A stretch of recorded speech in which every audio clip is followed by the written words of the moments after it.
Great, welcome back from the break. I hope you've have a coffee or something nice to drink, because now we have a really nice session coming up here on the wake from COVID-19, preparing for the reopening of sports stadiums in Europe.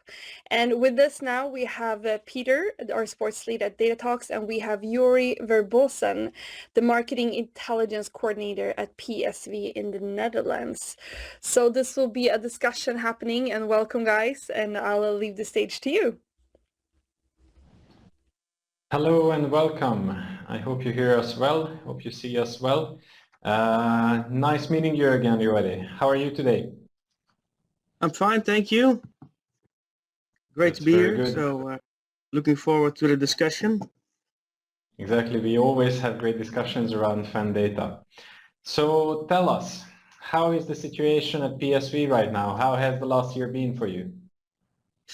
It has been, I would say, a roller coaster. So in football we are used to depending on football results, but we had like another line of uncertainty, and that was the COVID pandemic, and also, of course, what the government rules in line with that pandemic were in terms of visiting stadiums, for example. So it was a turbulent year, and we are now working towards our first next match Saturday with 4,000 spectators.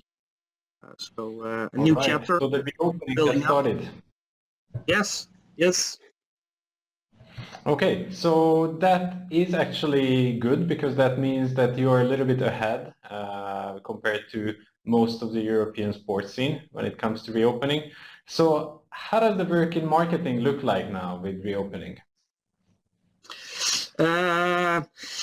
Yeah, it was not a lazy year. It was maybe more busy than ever, because of course we didn't see people in the stadium, so we had to come up with substitutes. So that meant a lot of new content in a digital way.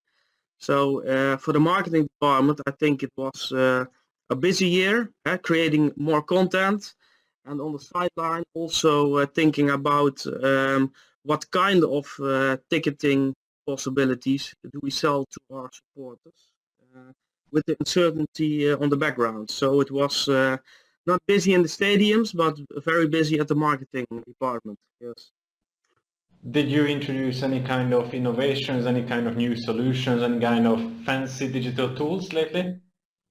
Yeah, we did quite some investments. One example is that we started with a gamification tool. So we are now able to create our own games, for instance, a prediction game, or stuff like that.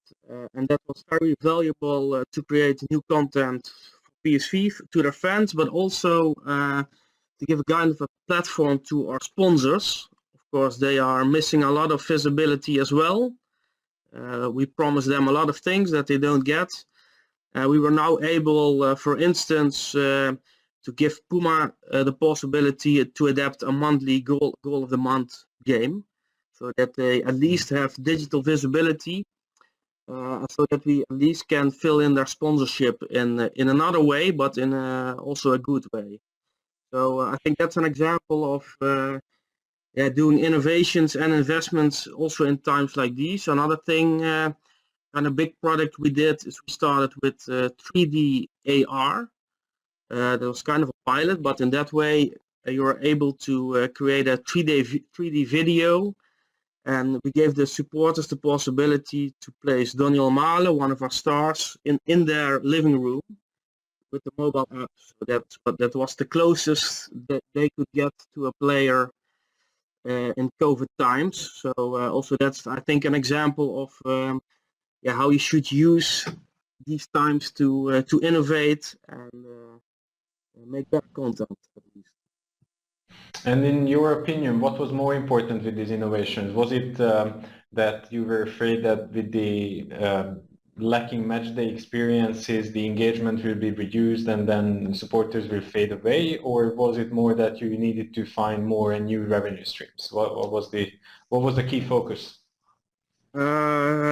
I think to be honest, the first focus was to create good content and keep fans attached. On the other hand, for instance, it was a tool to fill in the revenue streams for sponsors that you made promises to them and you could not deliver. So it was kind of a substitute to at least get the streams in that you already had. Okay, and very good. You mentioned 3D AR solutions, placing the player in your living room. You mentioned gamification. You mentioned a lot of digital activation. So the question comes kind of naturally from this. So how does the data landscape look like at the club?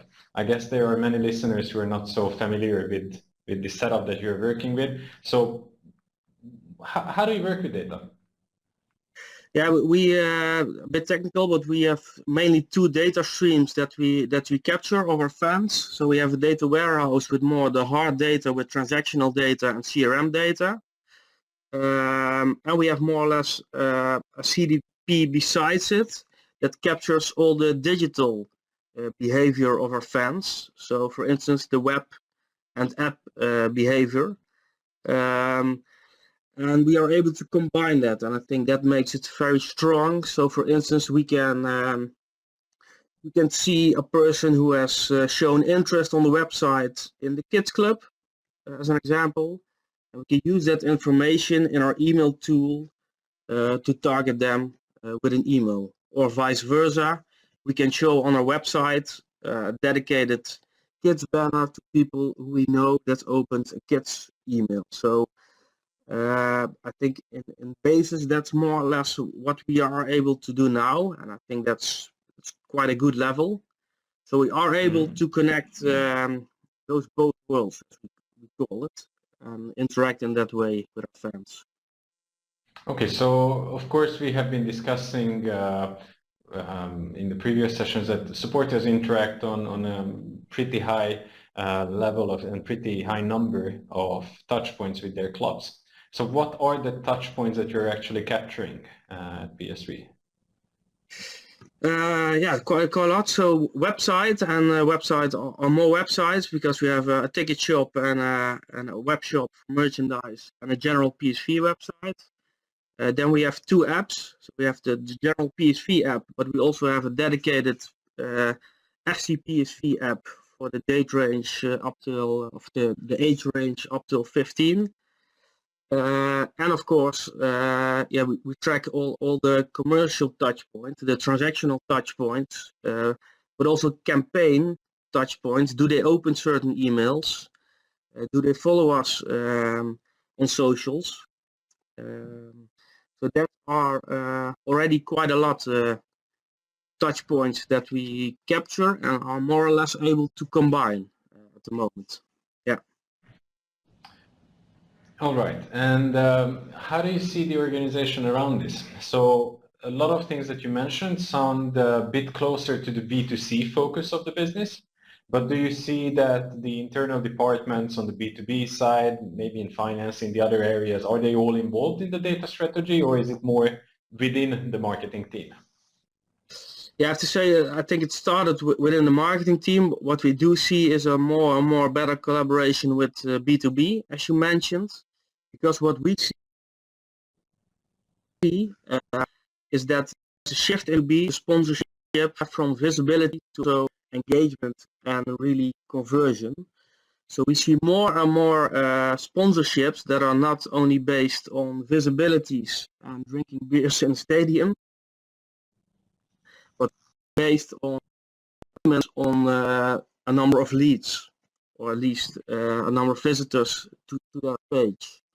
And in line with that, of course, the collaboration with marketing gets closer because we have to make a promise and we have to at least have the best educated guess that that this will work with a certain partner. So I think that's a very interesting development on the B2B side, where you see that the B2C side and the B2B side are getting closer, because the B2B sponsorships, a big reason is the fan part, of course. So Exactly, they will be and that's combined more and more. Yeah, I can see that shift as well with our clubs that we're working with. So I see that, let's say, every sports organization has a car sponsor. That's very typical. And traditionally, the car sponsorship has been about putting the logos on the jersey in the stadium and giving cars to the players.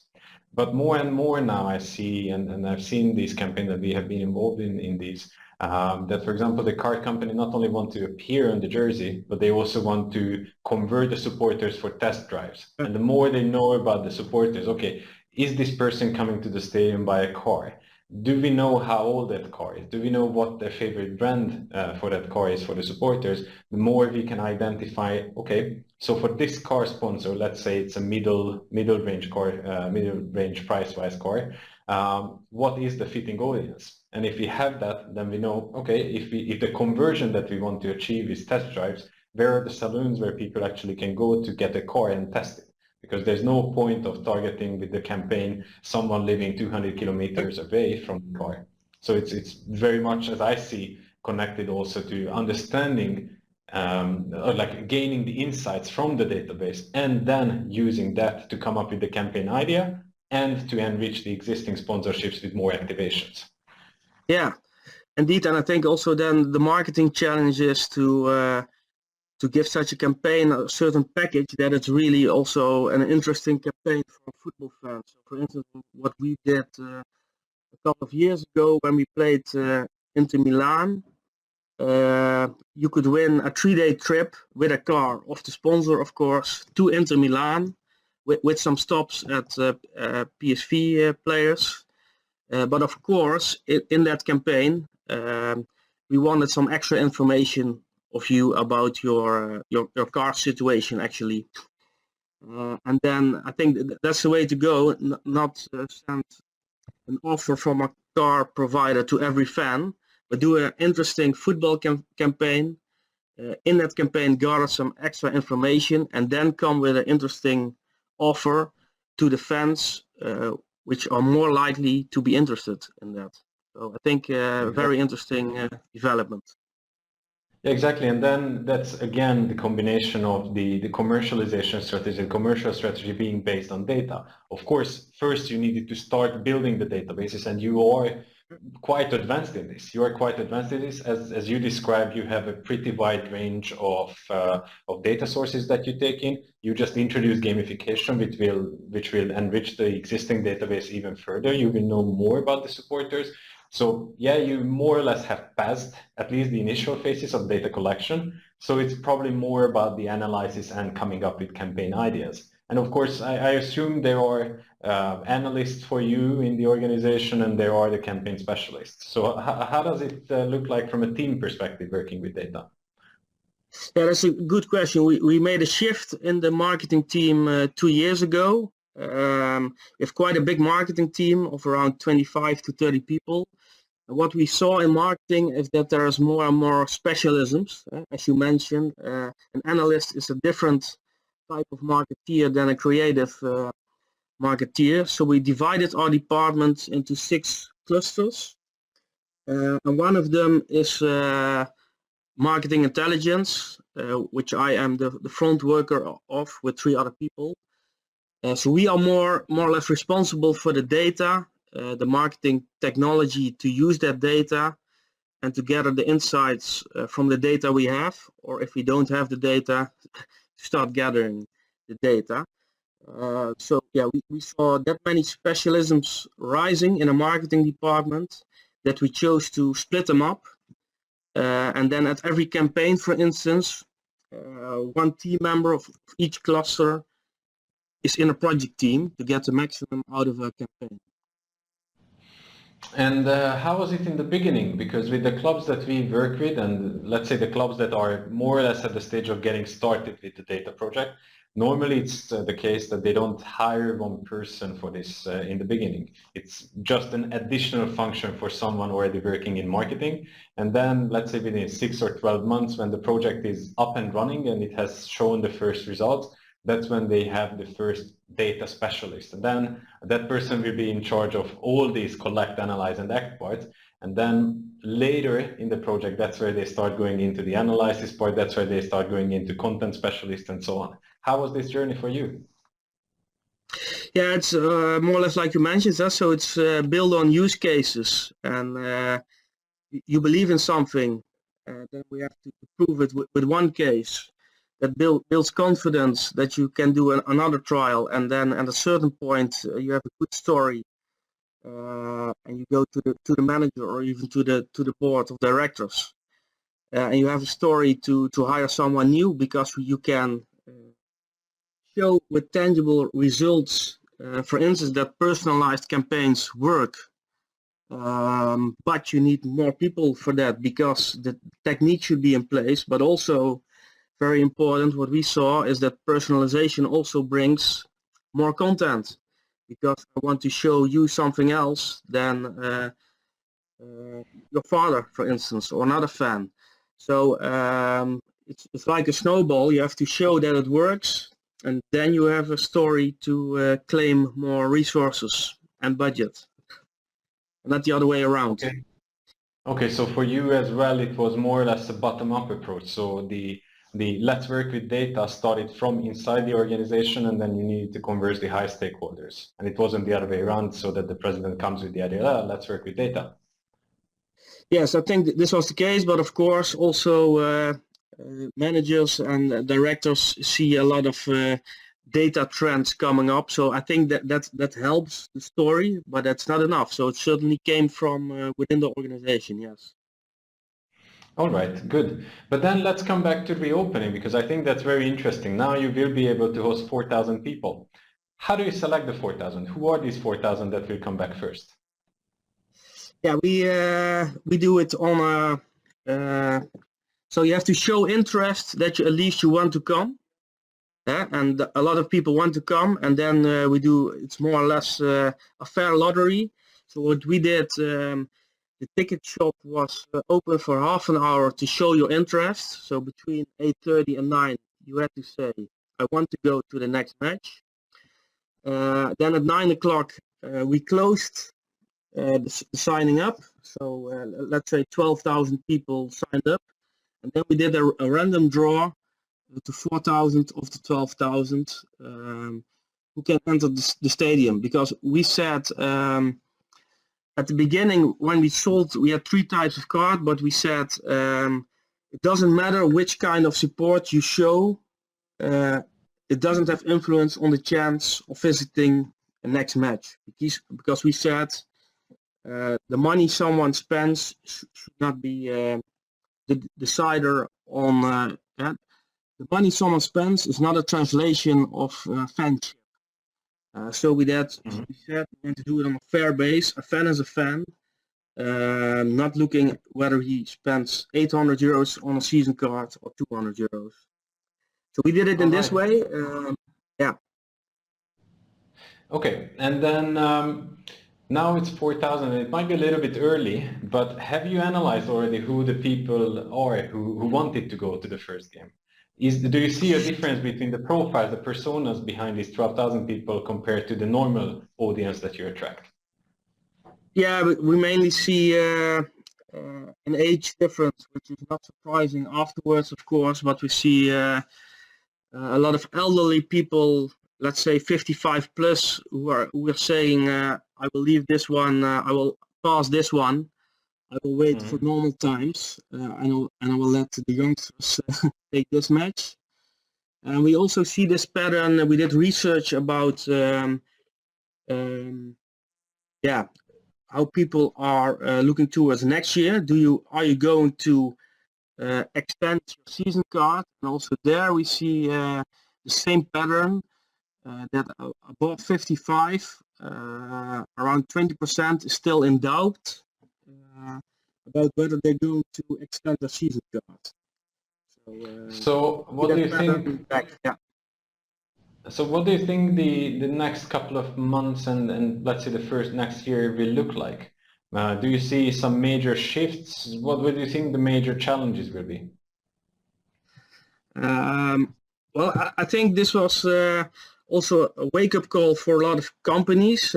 I think a lot of football clubs, but also other companies are going to rethink their business model.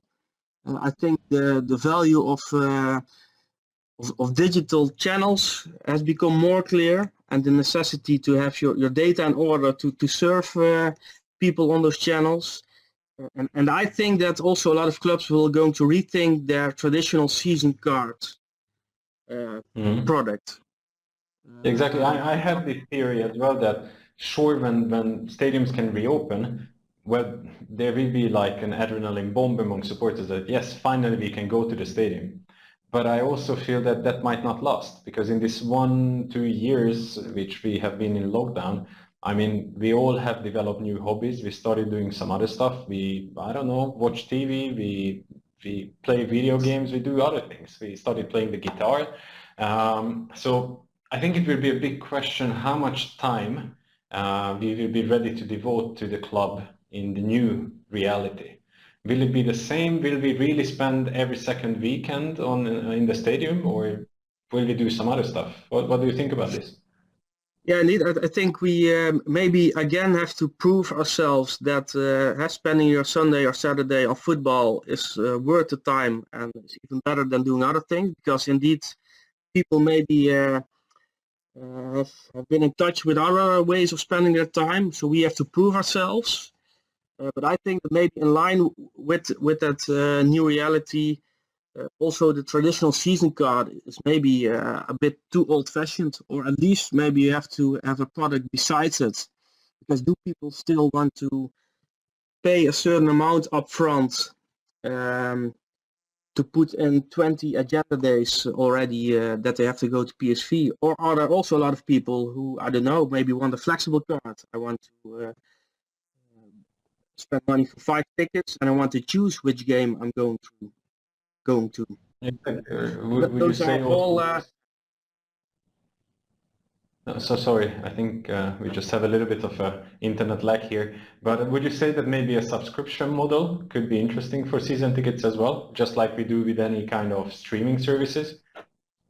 Yeah, I think we are at least also investigating those options. I think, for instance, clubs like I think FC Copenhagen already has a subscription model. I know there are clubs in Holland where you buy a card for 5 matches and you can pick 5 and only 1 big match. So I think already some new products are coming up, and I think that will be the future, yes, in my opinion. Exactly. And there we really will need to see that, well, we need to understand who's buying what persona, what kind of supporters are we targeting with the message, because clearly the shift is focusing from not only the one message for everyone, but also from the one product to everyone. There will be different constructs, and well, in order to handle that in a scalable way, well, the focus on data will just grow. But then maybe one last question. Where do you see the European sports, let's say by the end of 2022? How will the landscape look like? Well, there are, I don't know, with super leagues and stuff like that, I didn't see those coming, but I think they will not be there in 1 year. But I think there are shifts possible. Also, I think that is one clear sign that a lot of clubs and organizations are thinking about the future of football. I think that football clubs and sport clubs should at least, they have noticed that in the last year, should be more flexible in what they have to offer and to who they can offer it. Because we are still dependent on COVID, also what the government rules will be. I think it made clear that sport clubs have to be very flexible in line with the circumstances, even more than only on the sport performances, because we were already used to that. But now we have more external factors, I think, that we have to act upon very fast. All right, good. So then to sum up, well, we can see the light in the end of the tunnel. Supporters are starting to return. Hopefully it will go that way. we see that data is going to be needed even more. We see that you are pretty much advanced in this area, but it all started from something small. And well, in the previous session, as Stefan was saying, well, we need to scale. We need to scale. We need to have a high vision, start small and scale fast. So basically I think that's the way forward. That's what you see. That's what I see with the clubs that we're working with. So let's see if the audience has any questions.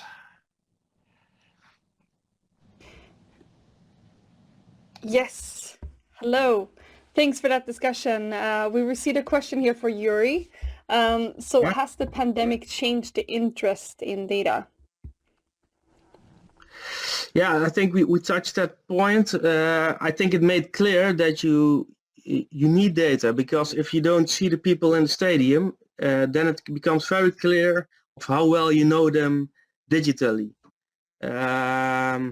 So I think it made that very clear, and also the value of data and digital channels, in my opinion. Okay, great. Well, thanks a lot for that. Anything else last before we wrap this session up on your end? Anything you want to leave the audience with? Not really. I think we touched, be flexible, use the data you have, and try to search for new data to make the processes even better. Great. Well, thanks a lot. Thanks to you so much for joining, Joeri, and thank you, Peter, for joining in.